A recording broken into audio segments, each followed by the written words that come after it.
Hi everyone, my name is Satisha Kumar K, Assistant Professor, Department of Mechanical Engineering, Vivekananda Engineering College, Puttur.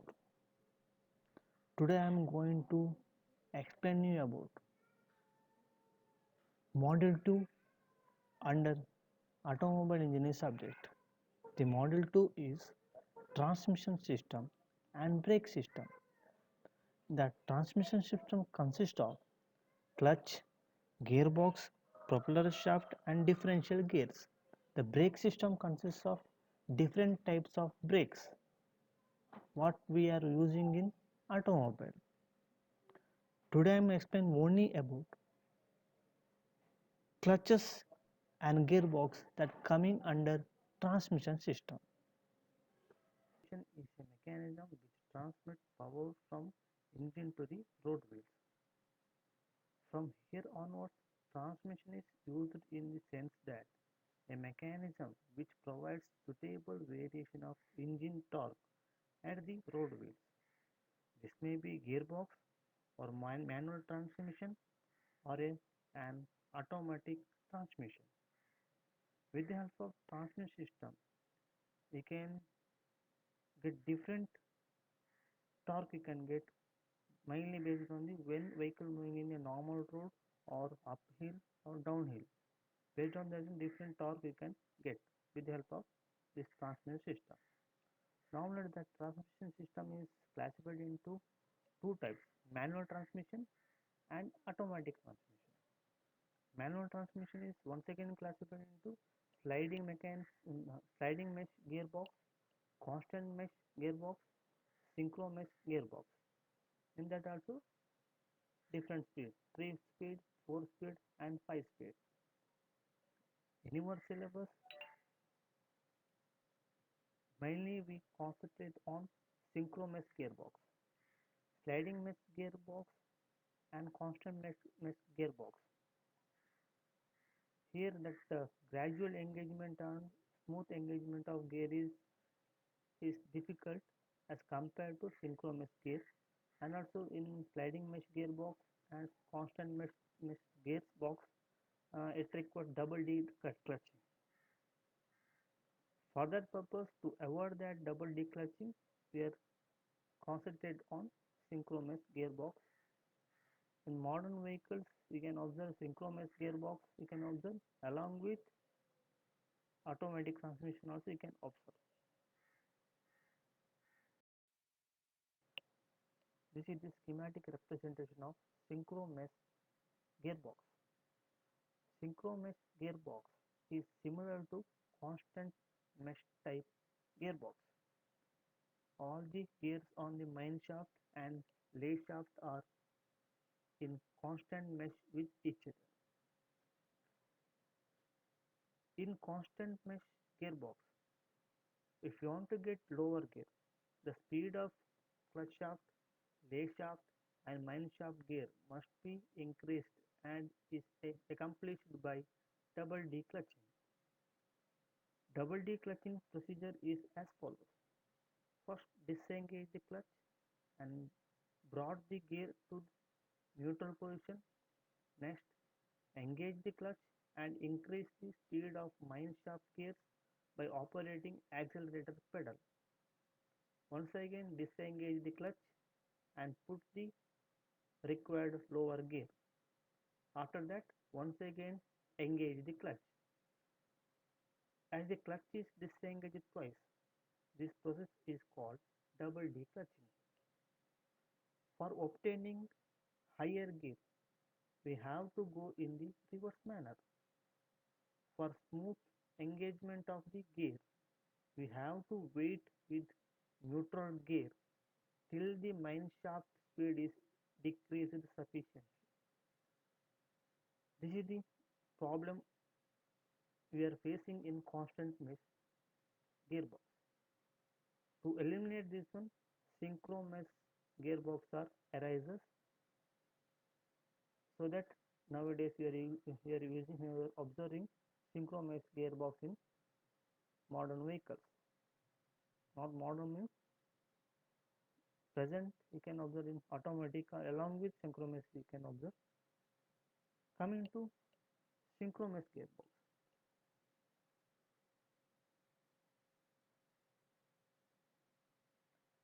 With the help of this type of the gearbox, the double declutching procedure you can eliminate it.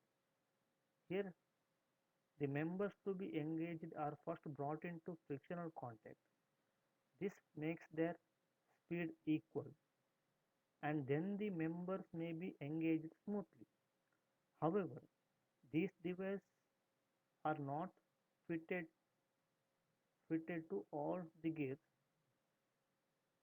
They are also used only on higher gears. Dog clutches are used on flow and reverse gear to reduce the cost. The schematic representation of gearbox. As you can see, coming to construction of this type of the synchronous gearbox. Here main part is synchronizer. The hub C sliding hub C is free to slide on the splines of the mine shaft. A ring member D, you can see in drawing, having internal teeth fit on the external teeth of sliding hub C. H is a dog teeth on the clutch gear B, and these also fit on the teeth of D. E is the fork fitted on D. G is the ball supported by spring and prevents the sliding of D on C. When axial force applied on D, when axial force applied on D through E exceeds certain value, the balls are overcome and D slides over C. Force F1 and F2 are the friction surface. Sorry, F1 and F2 are the friction surface, not force. Remember, not force. F1 and F2 is the friction surface. To obtain direct gear ring member D,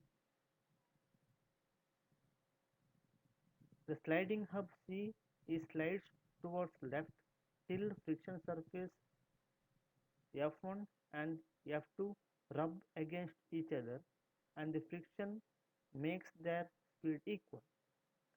Further pushing of D towards left causes the ring member to override the balls and get engaged with dog H and provides direct drive from gear B via C and the splines. Similarly, second gear is obtained by sliding the sliding hub C to right.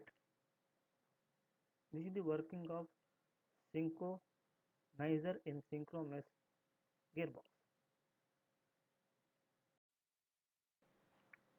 A clutch is a mechanism designed to connect or disconnect the transmission of power from the engine to the rest of the transmission. Here, rest of transmission means gearbox, propeller shaft, and differential gear. Clutch is always located between engine and gearbox. When the clutch is engaged, the power flows from engine to the rear wheels through the transmission system and the vehicle moves. When clutch is disengaged, the power is not transmitted to the rear wheels. You see this schematic representation of 3-speed synchronous gearbox. In this type, all the gears on the mine shaft are in constant mesh with the corresponding gears on the counter shaft. The mine shaft gears are free to rotate, while counter shaft gears are fixed to it. Since all the gears are in constant mesh, the gears on the input shaft, mine shaft and countershaft are always rotating with the running condition of engine. That is, when the clutch gear is rotating, the figure shows the fully synchronized transmission with all forward speeds having synchronizing device. The different gear ratios are obtained as follows. First, lower gear or first gear. Carefully observe the PPT. The lower gear is obtained by moving the synchronizer B to the left and synchronizer A is still in the neutral position. Friction surfaces rubs the rubs against the friction surfaces rubs against each other and the friction makes their speed equal. Further pushing of synchronizer B causes it to mesh with teeth of lower gear, that is number 4, and its drive is transmitted through 1 to 2, 2 to 12, 12 to 10, 10 to 4, 4 to B, B to 6. So the transmission pattern is 1, 2, 12, 10, 4, B, 6. That is input shaft, gear 2, 12, 10, 4, then synchronizer B through the splines to the output shaft and lower gear is obtained. This is how we can get lower gear or first gear. Coming to second gear. When synchronizer is either A slide slide to the right, it meshes with gear 3 and second gear is obtained. The drive is transmitted through 1 to 12, 9, 3, A, 6. B is in neutral. Next coming to third gear or direct gear or high gear. When the synchronizer A slide towards left with B is in neutral, it meshes with teeth of gear 2.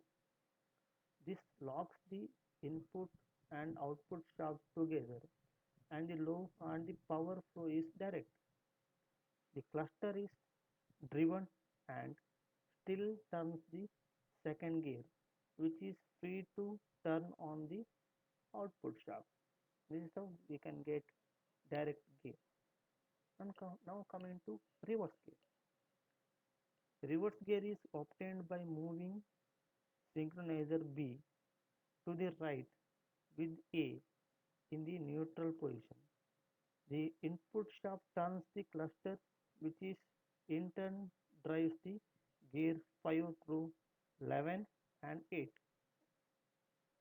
The idler gear 8 changes the direction of rotation of input shaft. The drive is transmitted through 1 to 12, 11, 8, 5, 6.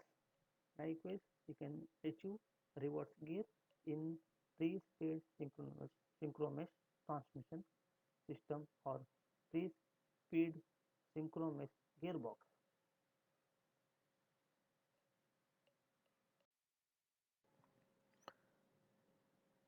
Dry type frictional clutches, once again classified into dog clutch, cone clutch, single plate clutch, multi plate clutch, semi centrifugal clutch, and centrifugal clutch. Schematic representation of dog clutch you can see in drawing. It is a positive clutch type and used to connect two shafts or to connect a gear to a shaft. It consists of a sliding member that has internal spines or teeth. That one you can see in drawing, present in right hand side of the drawing. The smaller diameter splines, as discussed earlier, transmission is a mechanism which transmits power from engine to the road wheels. From here onwards, transmission is used in the sense that a mechanism which provides suitable variation of engine torque at the road wheels. This may be gearbox or manual transmission or an automatic transmission.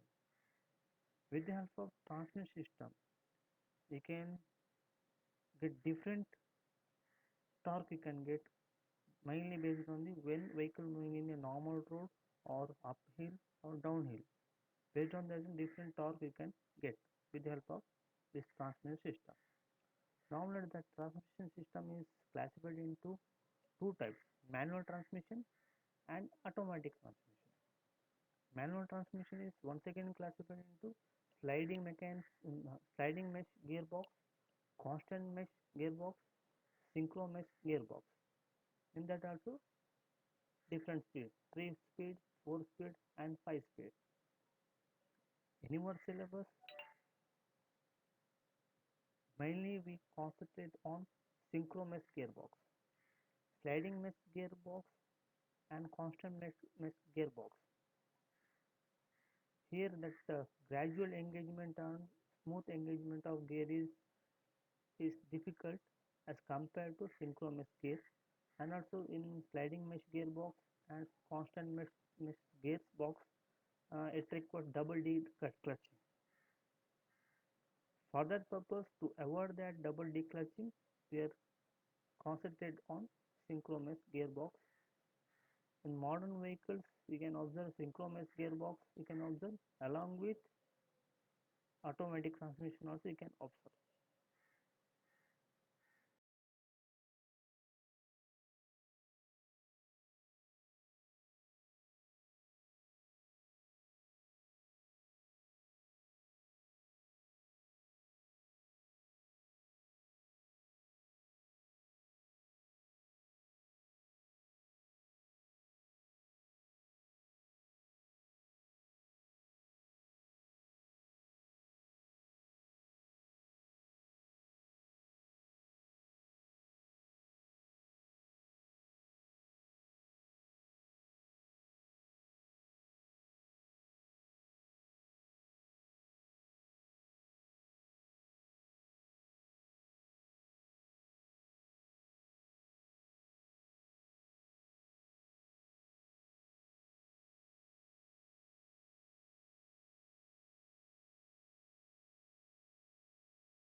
Here, likely easily can explain that one. Uh, just now I explained that how engaging of clutch, disengaging will take place. Well, engaging means always that the pressure plate, clutch surface is touches with flywheel. Always the pressure plate will be pushes the friction plate to touches the flywheel. But in disengaging means diaphragm similarly deflects outer direction. On that time pressure plate will be moving backward direction, that clutch plate remain as it is only. That is the working of single plate clutch. Coming to advantage, pedal movement is less, hence gear changing is easier. It is not reliable. No problem of cone binding here. Disadvantage is spring stiffness required more, hence greater force is required for disengaging the clutch. That is the disadvantage of single plate clutch.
The torque converter.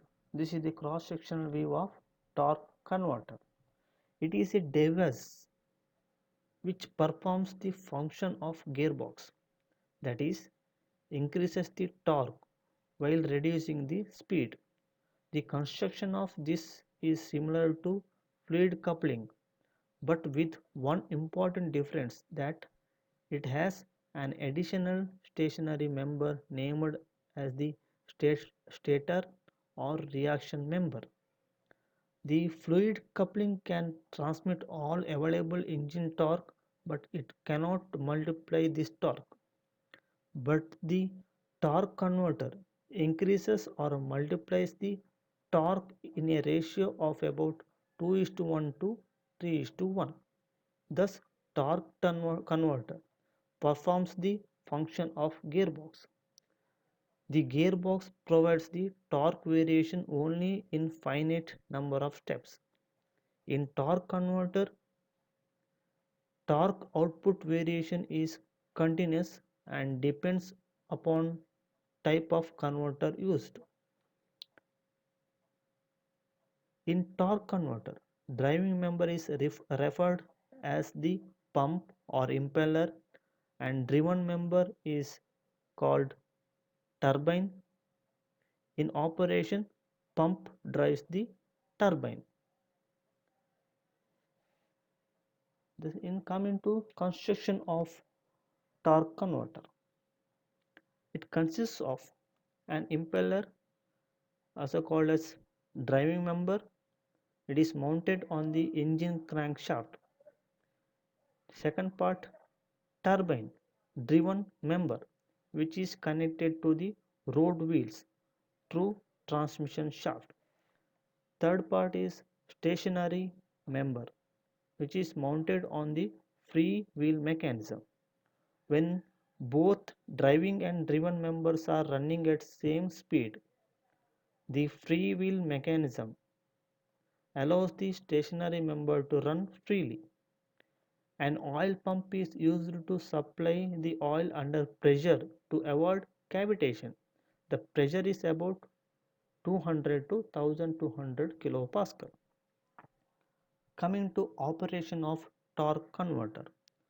When the impeller starts rotating, pushes oil into turbine due to centrifugal force, and initially turbine is stationary. The oil strikes the vanes and exerts some force.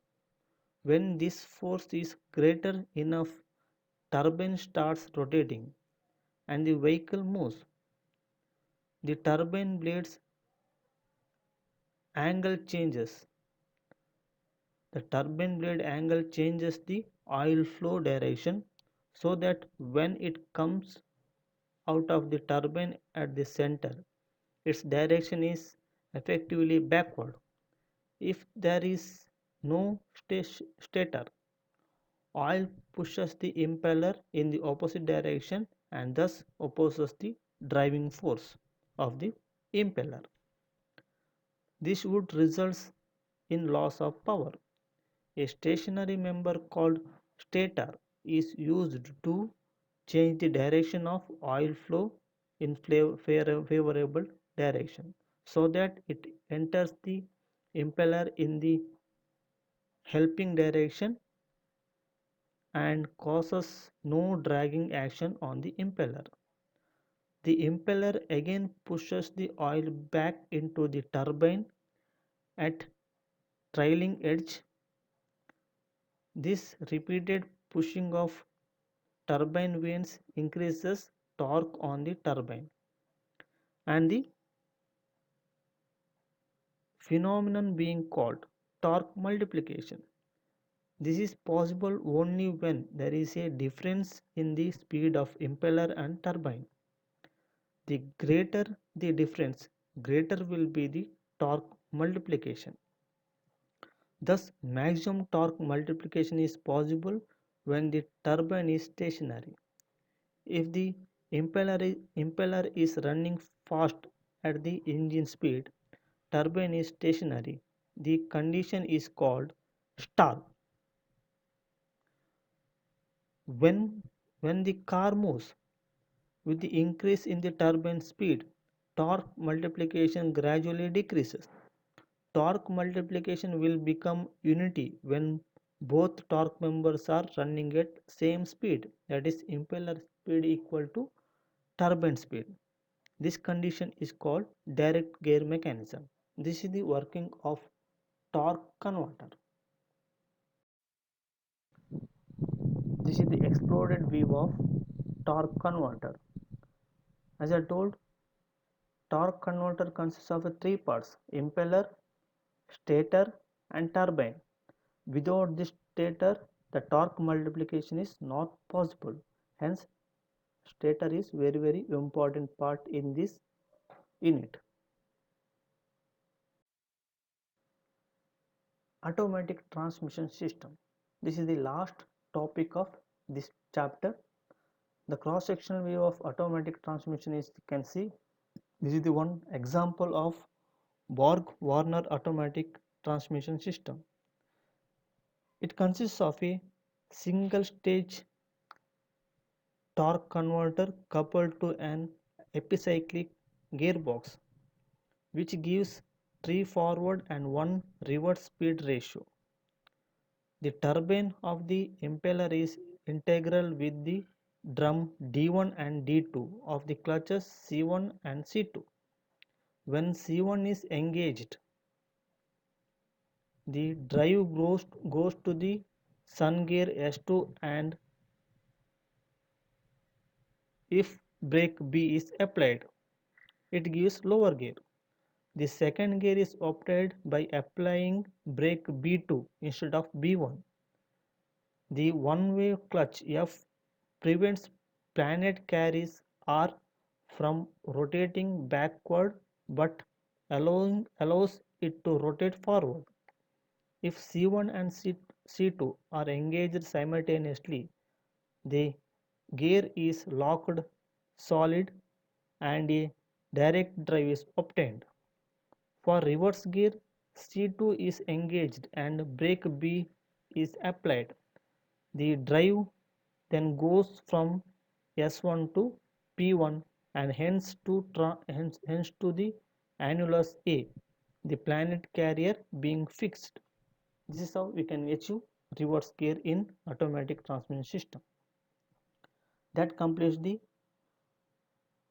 first part of the module 2. Dear student, for better understanding the concept of automatic transmission system, epicyclic, synchronous gearbox and clutches, in the description box I given YouTube links. You can go through that videos for better understanding. Thank you one and all.